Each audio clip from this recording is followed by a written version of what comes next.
ఈ వీడియోలో మనం భగవద్గీత అధ్యాయము 9 శ్లోకము 16ను పరిశీలిద్దాం.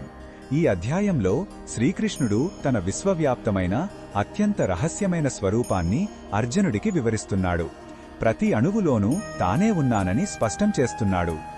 మొదటగా ఈ పవిత్ర శ్లోకాన్ని భక్తితో విందాం. అహం క్రతురహం యజ్ఞః స్వధాహమహం ఔషధం మంత్రోహమహమే వాజ్యం అహమగ్నిరహం హుతం.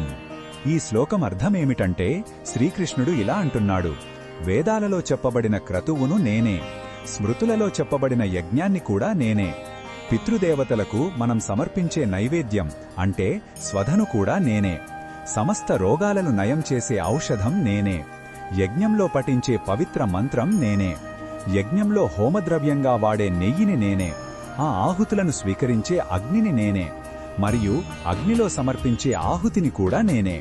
ఈ శ్లోకంలో ఉన్న భావం మనకు ఏమి చెబుతుందంటే, భగవంతుడు కేవలం ఒక మూర్తిగా గుడిలోనో దూరంగా వైకుంఠంలోనో ఉండేవాడు కాదు.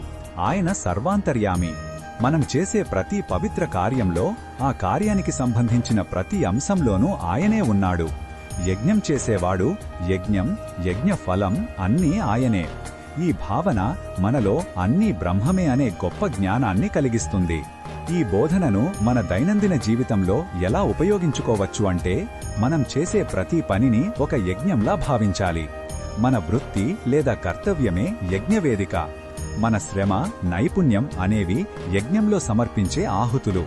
మనం చేసే పనిని శ్రద్ధతో, నిజాయితీతో భగవదర్పణంగా చేస్తే అది కర్మయోగంగా మారుతుంది. మనం తినే ఆహారం, వాడే వస్తువులు అన్నీ భగవత్స్వరూపంగా భావిస్తే మన జీవితం ప్రశాంతంగా, పవిత్రంగా మారుతుంది. మరిన్ని భగవద్గీత శ్లోకాల అర్థాన్ని తెలుసుకోవాలంటే మా తదుపరి వీడియోలను తప్పకుండా చూడండి.